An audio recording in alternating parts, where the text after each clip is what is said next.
오늘 이 시간 하나님께서 우리에게 주시는 말씀을 보겠습니다. 하나님의 말씀은 신명기 8장 1절에서부터 6절까지의 말씀입니다.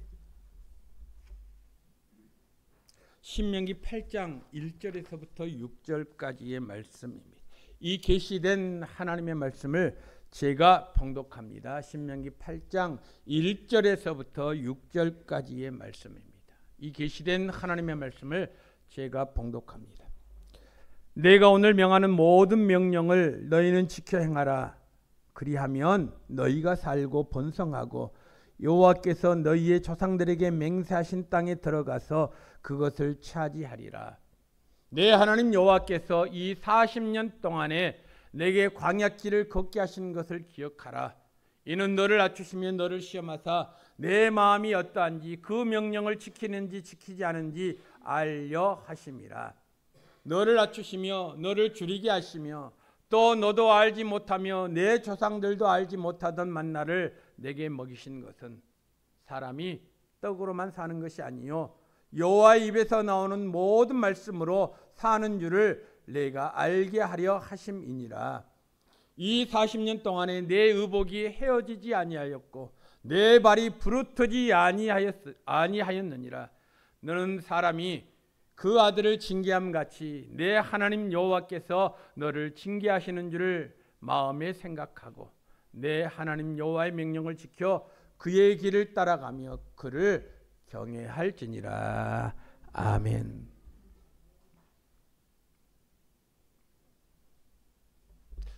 저와 여러분들은 각각 믿음의 생활을 합니다. 신앙생활을 합니다. 그래서 교회 출석합니다.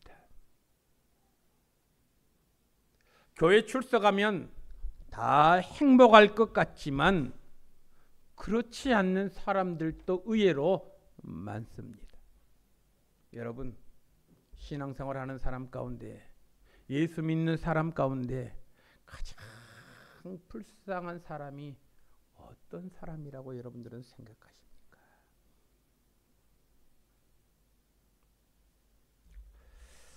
예수를 믿기는 믿습니다. 신앙생활합니다. 교회 출석합니다. 그런데요, 하나님 없는 것처럼 사는 사람이 가장 불쌍한 사람 아니겠습니까? 하나님에 대한 지식은 들어서 압니다. 보아서 압니다. 그러나 내가 직접 하나님을 체험하지 못했습니다. 경험하지 못했습니다. 요즘 유튜버가 활달합니다. 얼마든지 설교 말씀을 듣습니다. 영상을 통해서 저도 설교 말씀을 종종 듣습니다. 설교를 듣노라면 제일 화날 때가 있습니다. 물론 저도 설교를 잘 하지 못합니다. 그런데요, 하나님의 말씀을 꼭 저렇게 전해야 하나라는 의구심이 들 때가 종종 있습니다. 그때가 언제인 줄 아십니까? 이런 말을 들을 때 있습니다. 예수님을 믿으면 구원을 얻을 것입니다 라고 말합니다. 여러분, 예수님을 믿으면 구원을 얻을 것입니다. 맞는 말 같지요? 그런데요, 예수님을 믿으면 구원을 얻을 것이 아니라 구원을 얻습니다. 성경에 분명히 말씀하셨습니다. 예수를 믿으면 구원을 받는다. 받을 것이다가 아닙니다. 우리가 기도하면 하나님께서는 우리의 기도를 다 들으십니다. 들으실 것이 아닙니다. 여러분, 우리가 기도하면 하나님은요, 못 듣는 것이 단 하나도 없습니다. 우리가 간절히 하나님 앞에 기도하면 한마디도 놓치지 않고 하나님은 다 들으시는 분이십니다. 그것을 어떻게 합니까? 성경에 그렇게 약속이 되어 있습니다. 그리고 반드시 우리에게 응답하십니다. 어떻게 응답하십니까? 때로는 S로, 때로는 No로, 때로는 wait, 기다리라고 우리에게 기도를 응답하십니다. 응답의 모습은 각기 다르지만 반드시 응답하십니다. 들었으니까 응답하시는 것 아니겠습니까? 우리의 기도에 하나님은 들으시고 하나님은 응답하시는 분이십니다. 뿐만 아니라 하나님은 택한 자녀들을 책임지고 돌보시는 분이십니다. 믿습니까? 그런데 어떤 사람들은 하나님은 그 자녀들을 돌보실 것입니다 라고 말합니다. 왜 그렇게 말하는 것입니까? 확신이 없기 때문에 그렇습니다. 자신이 없기 때문에 그렇습니다.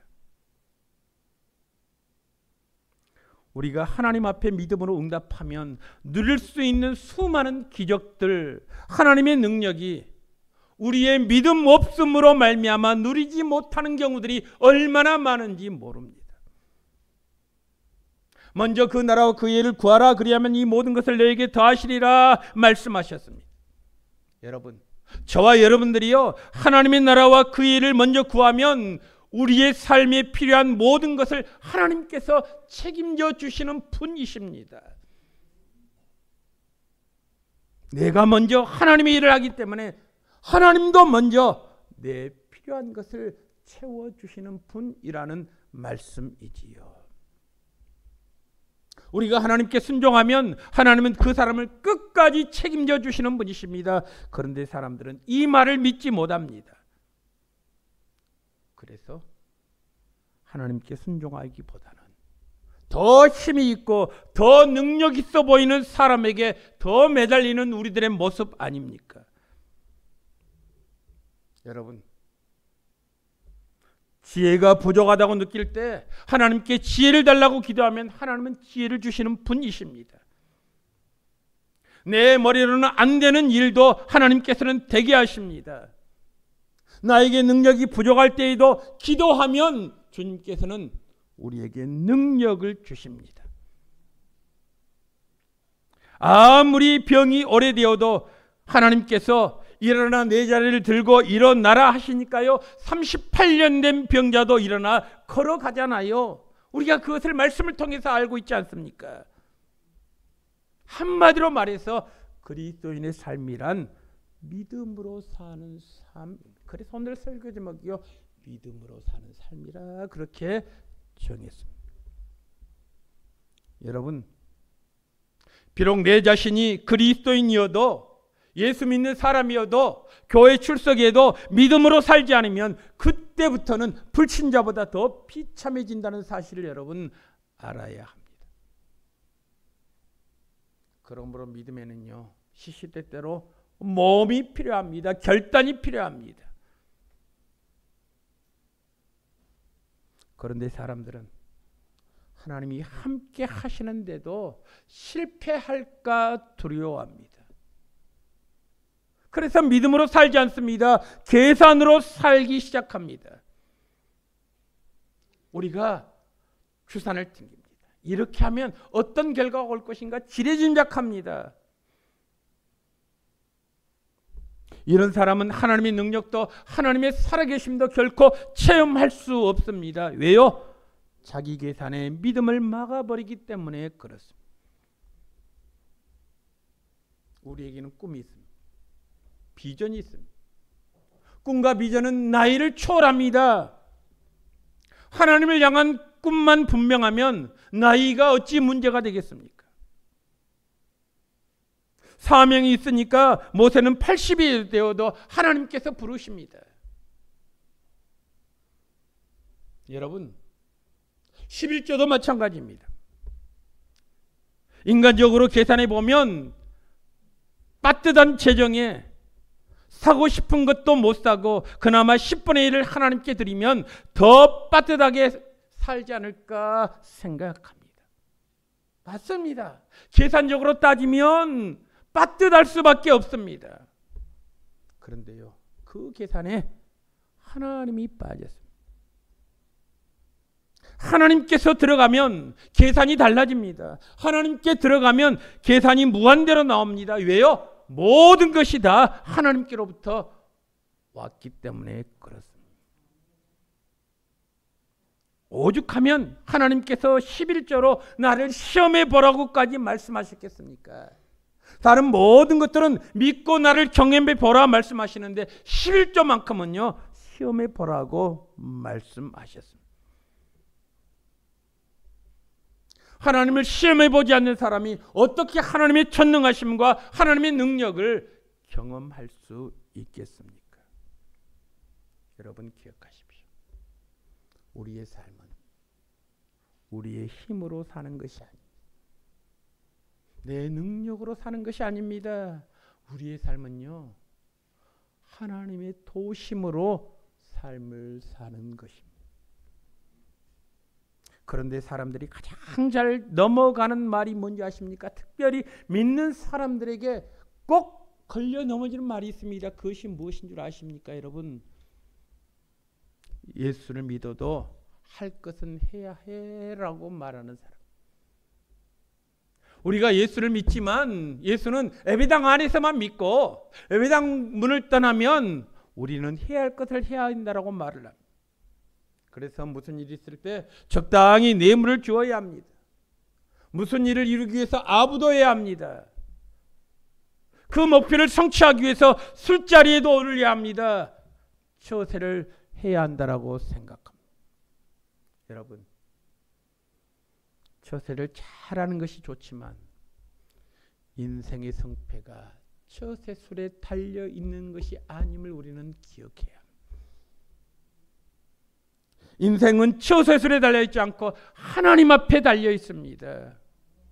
우리가 하나님을 믿는다고 하면서도 자기를 의지하는 사람을 하나님은 쓰시기 위해서 오늘 성경 말씀 보실래요? 먼저 광야의 길을 걷게 하셨다, 그렇게 말씀하십니다.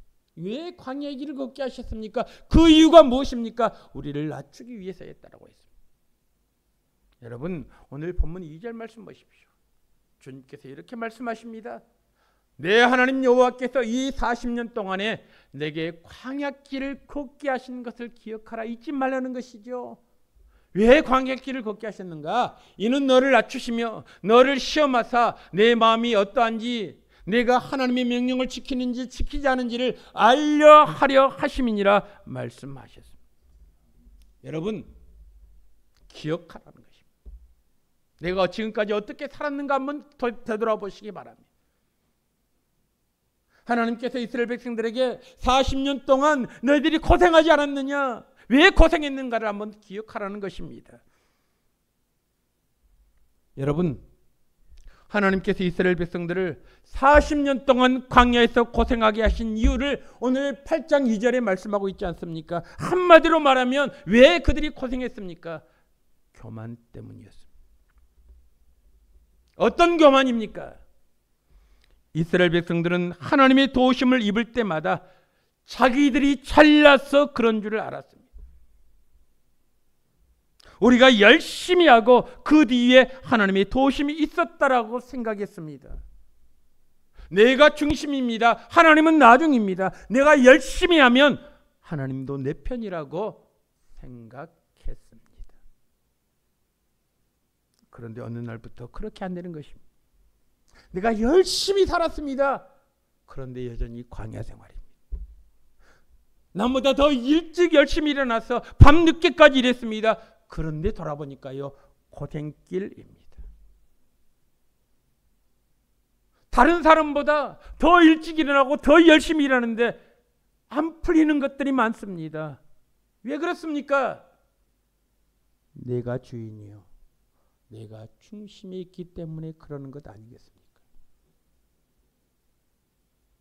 이스라엘 백성들의 생각대로라면 하나님은 늘 뒤나 봐주시는 분이셨습니다.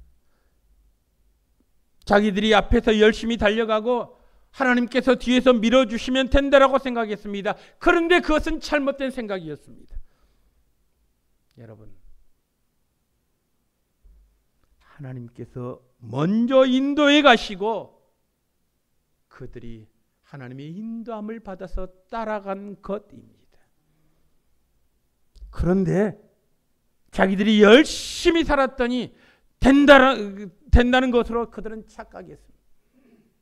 이 생각을 깨뜨리시기 위해서 하나님은 40년을 그들에게 광야의 길에서 살게 하셨습니다. 40년 동안의 삶이 얼마나 힘든 생활이었습니까? 광야에서의 삶, 여러분, 먹을 물이 안 나오면 죽을 수밖에 없는 상황 아닙니까? 하나님께서 어떻게 그런 훈련을 시키셨습니까? 무엇 때문에 그런 훈련을 시키셨습니까? 이유는 하나입니다. 3절 말씀 보십시오. 낮추시기 위함이었습니다. 낮추시기 위함이었습니다. 너를 낮추시며, 여러분, 낮추신다는 말이 무슨 말입니까? 겸손하게 만드셨습니다. 겸손하다는 말이 무슨 말입니까? 내 힘으로 인생을 살 수 없음을 그들로 하여금 깨닫게 하기 위함이었습니다. 노력한다고 꼭 다 되는 것이 아님을 하나님께서는 그들을 낮추심으로 깨닫게 하셨습니다. 어디까지 낮추셨습니까? 굶주림에 처하게 하셨습니다. 굶주리게 처한 다음에 듣지도 보지도 못한 만나를 하늘에서 비가 내려오듯이 내려주심으로 말미암아 그들이 먹고 살게 하셨습니다. 왜 하나님께서 만나를 내려주셨습니까? 그 이유가 무엇입니까? 하나님께서 먹여주신다는 것을 믿게 하기 위함 아니었습니까? 내 노력이 아니라 하나님의 은혜로 우리가 살아나가는 것을 깨닫게 하기 위한 하나님의 놀라운 은혜 아니었습니까? 여러분 생각해 보십시오. 광야 생활합니다. 광야에서 어디에 씨를 뿌릴 수 있습니까? 광야 생활을 하면서 채소를 어떻게 기를 수 있습니까? 날마다 이동하는 상황에서 어디에다 나무를 심을 수 있습니까? 아무것도 할 수 없는 것 아니겠습니까? 아무것도 할 수 없으면 죽을 줄 알았습니다. 그런데요, 이동하는 광야 생활 가운데서도 하나님께서 먹이셨습니다. 땅에서는 아무것도 나지 않은데 하늘에서는 날마다 아침마다 만나가 내려옵니다. 기가 막히게 정확하게 내려옵니다. 안식일 전날에는요 2배로 내려옵니다. 하루 이틀 그렇게 한 것이 아닙니다. 하루 이틀 그랬다면 어쩌다 그랬겠지 생각했을 것입니다. 그런데 성경은 분명히 밝히고 있습니다. 무려 40년 동안 그렇게 했습니다. 여러분, 왜 하나님께서 40년 동안 하늘에서 만나를 내리게 하셨을까요? 그 이유가 무엇입니까? 3절 하반절 말씀 보니까 이렇게 말씀하고 있습니다. 내 조상들도 결코 알지 못하던 것을 너에게 먹이신 것은, 그런 다음에요, 사람이 떡으로만 사는 것이 아니라 하나님의 입에서 나오는 모든 말씀으로 사는 줄을 깨닫게 하기 위해서다, 그렇게 말씀하고 있습니다. 여러분, 여러분들이 능력이 있습니까? 가진 돈이 많습니까? 건강합니까? 아무리 사람이 능력이 있어도 사막에 들어가면, 광야에 들어가면 아무것도 할 수 없는 것 아니겠습니까? 가지고 들어간 것이 다 소비되면 굶을 수밖에 없는 것 아니겠습니까? 오아시스를 만나지 않는 한 목마름과 싸워야 되지 않겠습니까? 사막에서는요, 광야에서는 내가 그동안 노력하면서 얻었던 수많은 자격증 아무 필요가 없습니다. 권세도 소용이 없습니다. 실력도 기술도 재능도 돈도 다 소용이 없습니다. 여러분, 광야에서 물이 나오지 않으면 죽을 수밖에 없습니다. 먹을 것이 없으면 죽을 수밖에 없습니다. 하나님께서 내려주시지 않으면 아무것도 못합니다. 왜 하나님께서 그들을 광야로 데려가셨다고요? 이유는 하나입니다. 하나님 없이 살 수 없다는 것을 알려주시기 위함이었습니다. 하나님이 도우심의 손길이 없으면 살 수 없다는 것을 알려주시기 위해서 하나님께서 그들에게 광야의 길을 걷게 하셨다는 것입니다. 여러분, 홍 여러분 가운데서도 지금 이 순간에도 광야의 길을 걷는 분 있을 것입니다. 어려운 문제로 인해서, 내가 결코 해결할 수 없는 문제로 인해서 마음 아파하는 분 있을 수 있습니다. 제가 간곡히 부탁드립니다. 괜히 타는 것 붙들고 시간 낭비하지 마십시오. 내가 해결할 수 없는 문제를요, 하나님께서만 해결하실 수 있습니다. 그러므로 우리가 할 수 있는 일에는 단 한 가지밖에 없습니다. 그것이 무엇입니까? 하나님을 붙드는 것이 우리의 사는 길입니다. 거기에 대답이 있습니다. 오직 하나님만이 우리의 살 길이라는 사실입니다. 이스라엘 백성들이 광야에서 하나님만 의지하고 하나님만 바라보기 시작하니까요, 그때부터 놀라운 기적이 일어났습니다. 어떤 기적인 줄 아십니까? 하나님의 특별하신 돌보심이 있었습니다. 모든 것이 풍족한 초원에서는 결코 경험할 수 없었던 것입니다. 하나님의 공급과 하나님의 돌보심이 넘치기 시작했습니다. 풍요롭기 시작했습니다. 여러분 오늘 4절 말씀 보실래요? 이렇게 기록이 되어 있습니다. 4절, 이 40년 동안에 내 의복이 헤어지지 아니하겠고 내 발이 부르트지 아니했다. 여러분, 믿음으로 하나님만 바라보고 순종하며 사는 사람에게 하나님이 어떻게 하시는가를 확실히 보여주는 말씀이 오늘 4절 말씀 아닙니까? 40년을 광야에서 지냈는데 옷이 헤어지지 않았다 말씀하고 있습니다. 도대체 얼마나 질긴 옷이기에 40년을 입어도 헤어지지 않았을까요? 요즘 이런 옷을 입고 나오면요, 의료업계는 다 망할 것입니다. 그럼 어떻게 이런 일이 있을까요? 이스라엘 백성들이 옷을 조심조심 입어서 그랬습니까? 이스라엘 백성들이 40년 입을 것을 예상하고 옷감을 좋은 것 써서 그랬습니까? 아닙니다. 의복이 헤어지지 않는 비결이 있습니다. 그 비결이 무엇인 줄 아십니까? 하나님의 특별하신 돌보심 때문이었습니다. 하나님께서 그들을 돌보셨기 때문에 그렇습니다. 하나님께서 얼마나 자상하고 세밀하게 돌보시는지 옷감 하나 실밥 하나 헤어지지 않도록 완벽하게 보호하신 것 아니겠습니까? 광야를 걸어도 하나님만 바라보니까 초원에 있을 때보다도 더 잘 입히시는 것 아니겠습니까? 또 오늘 4절 말씀 보십시오. 뭐라고 기록이 되어 있습니까? 내 발이 부르트지 아니했다라고 있습니다. 여러분, 하루 이틀 아닙니다. 40년을 걸었습니다. 눈만 뜨면 모래바퀴를 걸었는데 발이 부르트는 사람이 없었습니다. 어찌 이런 일이 날 수 있습니까? 단 하루만 걸어도 발이 부르트는데. 여러분, 이스라엘 백성들이 밤마다 발 마사지를 잘해서 그랬을까요? 그들이 가는 길은 좋은 길로 포장이 되어서 그랬을까요? 그들이 참으로 좋은 신발을 신어서 그랬겠습니까? 그들이 운동을 열심히 해서 체력이 좋아서 발이 부르트지 않았겠습니까? 그랬을까요? 여러분, 그들은 변함없이 뜨거운 모래사장을 걸었습니다. 모래사장을 걸음에도 불구하고 그들은 관절염이 없었습니다. 화상도 없었습니다. 무좀도 없었습니다. 왜요? 이유는 단 한 가지. 하나님께서 돌보셨기 때문에 그렇습니다. 하나님만 바라보고 믿음으로 가면 비록 광야길을 걸어도 하나님이 완벽하게 인도해 주신다는 사실을 하나님께서는 가르쳐 주셨습니다. 40년 동안 매일 하늘에서 만나가 내려서 먹여줍니다. 발이 부르트지 않도록 지켜주십니다. 걷는데 전혀 지장이 없도록 은혜를 베풀어 주십니다. 옷이 헤어지지 않도록 입혀주셨습니다. 여러분, 하나님만 바라봤더니 아무것도 없는 광야에서도 주님께서 책임져 주셨다라고 하는 사실이지요. 하나님의 사랑하시는 성도 여러분, 하나님께서 우리를 시시때때로 광야길로 인도하실 때가 있습니다. 그때는요, 사람들은 지레 겁을 집어먹습니다. 어찌할까 우왕좌왕합니다. 그런데 걱정하지 마십시오.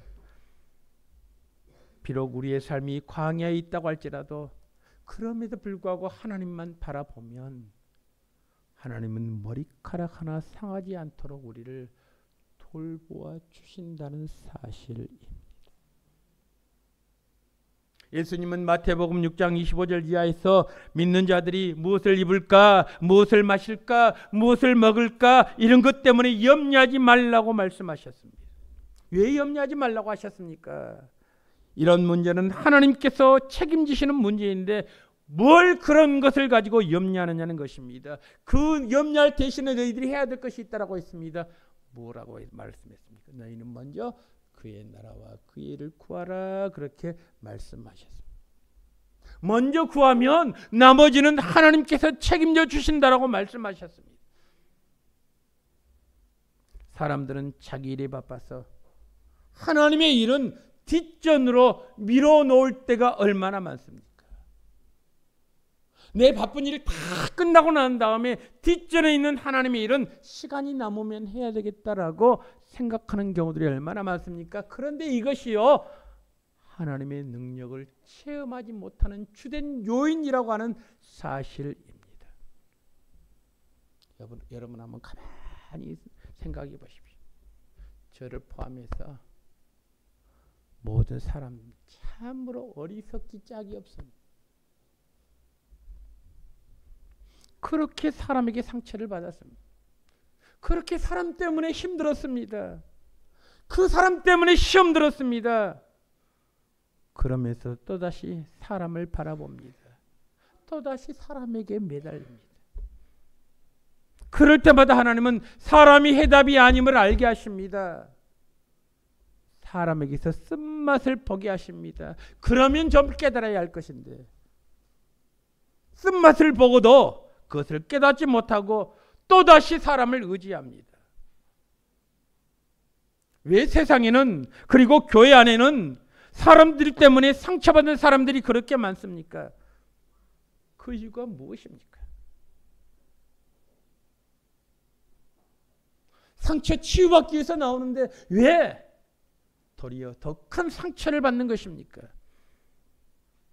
그 이유가 무엇 때문인 줄 아십니까? 하나님보다 사람을 가까이 하기 때문에 그렇습니다.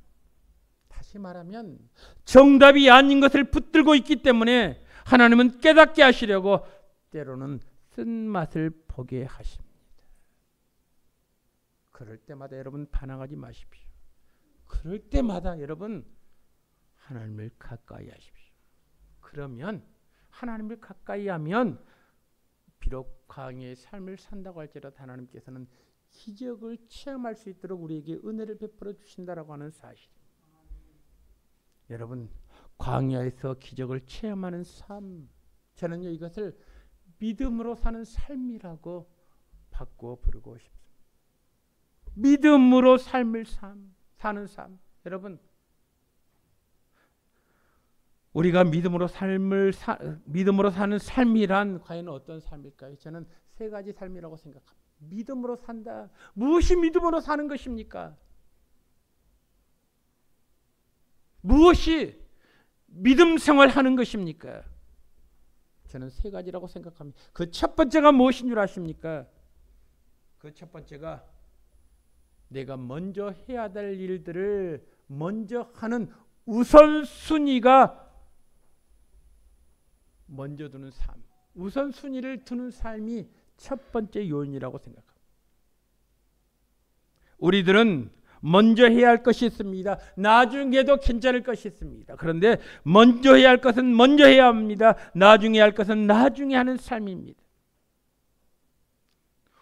우리는 신앙인으로서 먼저 해야 할 것이 있습니다. 무엇입니까? 하나님을 찾는 것입니다. 하나님을 찾는 삶이 우선순위입니다.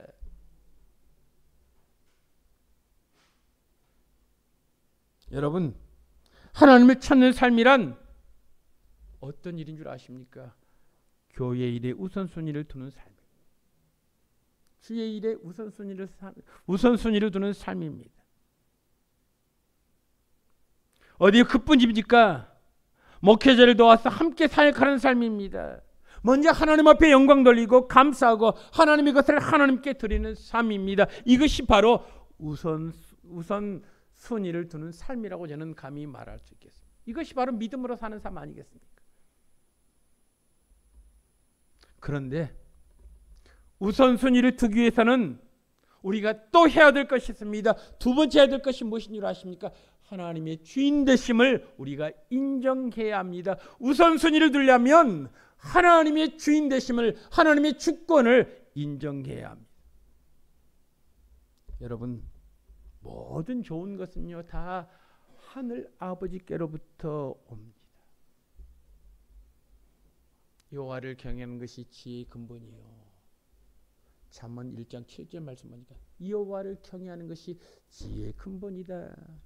지혜가요 하나님께로부터 옵니다. 명철함도요 하나님께로부터 옵니다. 생명도요 권세도요 다 하나님께로부터 옵니다. 하나님을 인정하는 삶, 하나님의 주인 되심을 인정하는 삶, 하나님이 주셔야만이 가질 수 있다라고 믿는 삶이 바로 하나님의 주권을 인정하는 삶 아니겠습니까? 하나님의 주권을 인정하는 삶이 주의 일에 먼저 앞장서는 삶 아니겠습니까? 마지막 세 번째로 하나님의 주권을 인정하기 위해서 우리가 해야 될 것이 있습니다. 하나님의 주인 되심을 인정했다면 그분에게 온전히 천폭적으로 맡기는 것 아니겠습니까?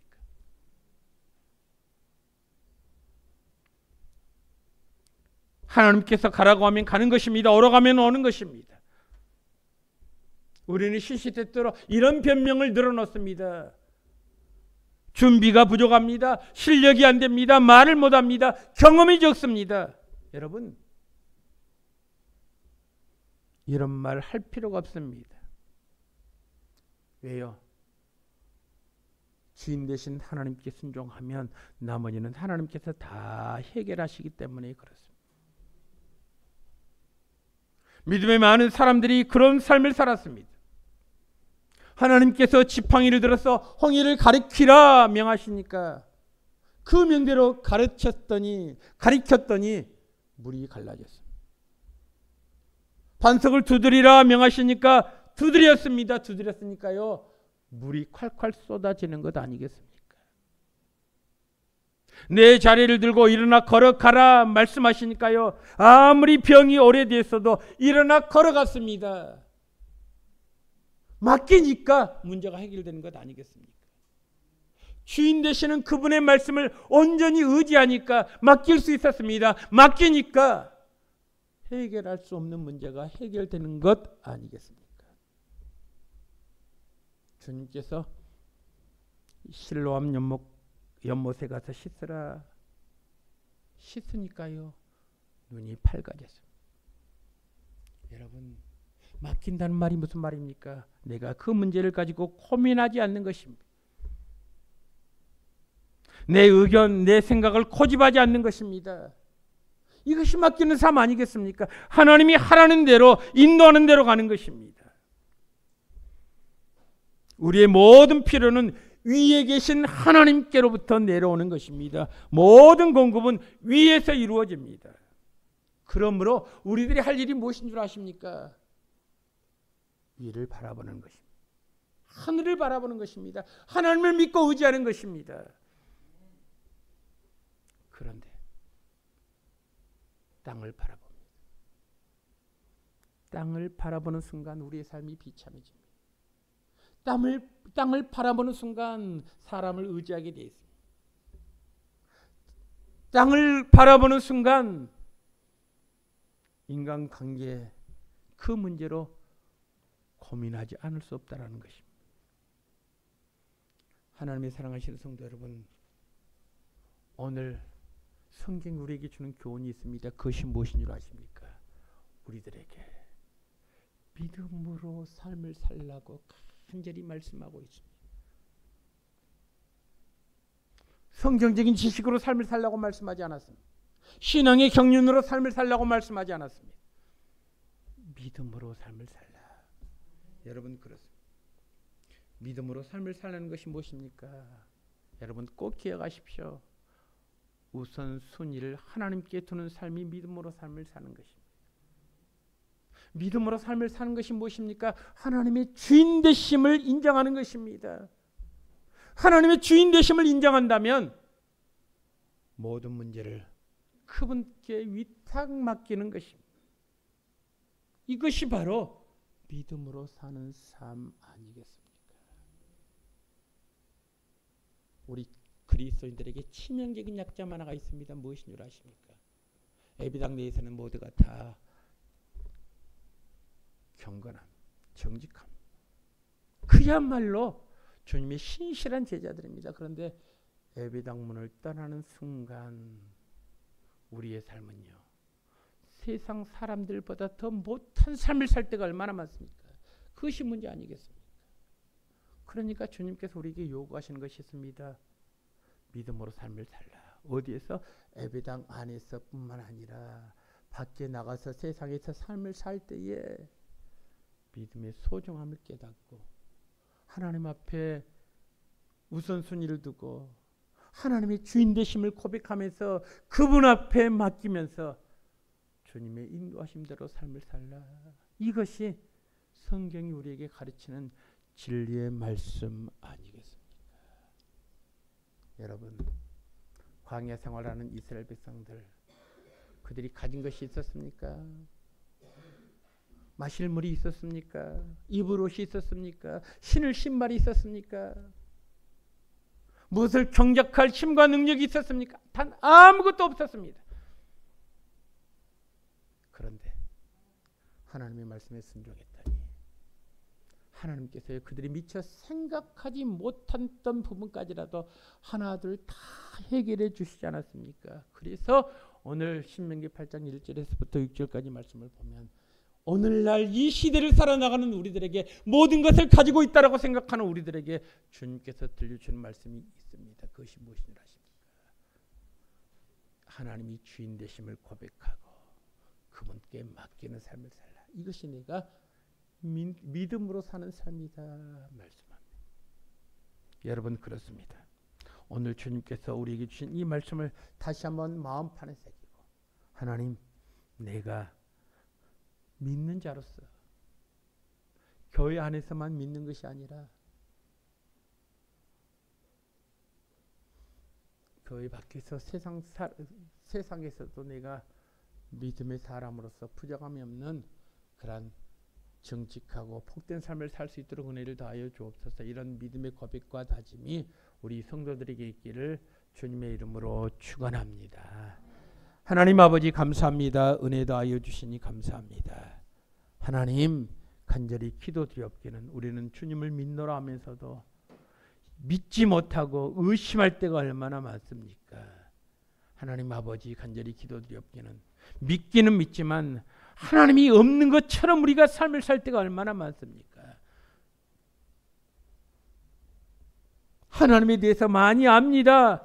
그러나 하나님을 경험하지 못함으로 말미암아 우리가 주님의 마음을 아프게 할 때가 얼마나 많았습니까? 하나님, 간절히 기도드리옵기는 오늘 말씀 속에서 우리 자신을 돌아보게 하시고 하나님, 우리가 믿음으로 주님, 하나님이 주인 되심을 고백하고 하나님 앞에 우선순위를 두며 또 그분 앞에 아버지 하나님이 우리의 삶을 위탁하는 맡기는 지혜로운 복된 성도들 다 되게 하여 주옵소서. 예수님의 이름으로 기도드리옵나이다. 아멘.